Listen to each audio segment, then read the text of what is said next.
Yo, what's going on, everybody? Welcome to a brand new week. We have beautiful setups right now, and I'm going to be showing you the top three setups that I have for this entire week on GBP USD, JBP JPY, and Euro JPY. And after, if you guys haven't seen the last video, market conditions haven't been the best, right? That's why I haven't really been trading.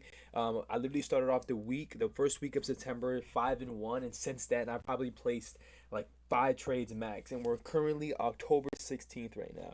But I'm gonna be breaking down these three pairs, and the setups are beautiful. I have a good feeling about this week. You can see right here just perfect structure on the charts right now, on EJ right now, and I'm gonna be breaking down each single one. But we're gonna be starting off with GJ, where we actually took a trade last week. So you guys see this sell precision right here. If you guys want to know how I caught this move, which I went for about 117 pips where we closed, but for the full amount of pips was 144. If you guys want to see that one, I'm gonna be dropping down that breakdown tomorrow of how I made that beautiful trade that made around like 3 times our risk. So on GBP JPY, we can see that we ended off the entire last week on this big bullish move, right, or big bearish move, and we ended up catching that for 117 pips.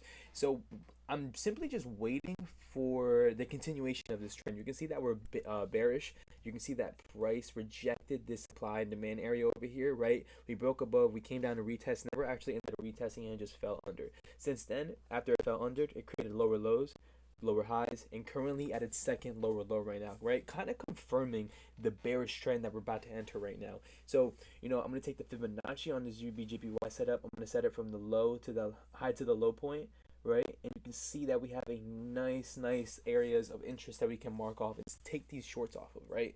Our first area is going to be this level of support and resistance, because that's where price could reject, right? Or the 0.618 and previous market structure, and also a little minor area of support and resistance. We could potentially take a short all the way down to here. My preference is going to be the 0.618, because you guys know GJ loves that.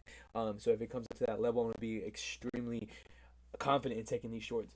GBP USD honestly looks the best, and that's because we're kind of almost ready to take this setup. You can literally see that price right here is on a bit bullish trend, but losing momentum as we're reaching this 1.23330 level, right? So you can see that we have this counter trend line, right? And we end up breaking through that and never look back, right? Creating lower lows, breaking structure, lower highs, and more lower lows, right? So what am I doing? I'm going to do the same thing with GJ that I'm going to be doing on GU. Take this Fibonacci level. We're going to place our Fibonacci level right there, and we can see that we have perfect support and resistance lined up with our Fibonacci level and our moving averages on different time frames, right? We can see that we can have a cross coming there. We can be rejecting the 20 on the 2 hour, and you just build up the confluences the more you go down these. So I'm going to be looking to take shorts at this level right here, right? So that's where I'd be looking to take it. Areas of interest are going to be at this 1.21760 level. And for the final pair, Euro JPY, nice and simple. You guys can see two things, right? The same thing on GJ and GU, but with a little bit more confluence, right? And that's going to be a head and shoulders pattern.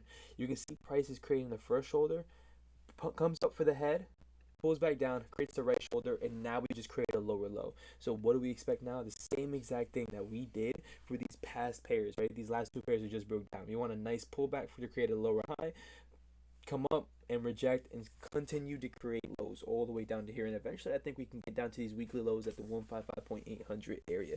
This one is beautiful. GU is the nicest, I believe, and GJ has potential to have a big move to the downside, right? It's just going to depend on where we're going to enter those shorts. But that's my breakdown of the top 3 setups of the week. I hope you guys enjoy. Leave a like, comment, subscribe, and turn your post notifications on so you guys can catch these moves with us.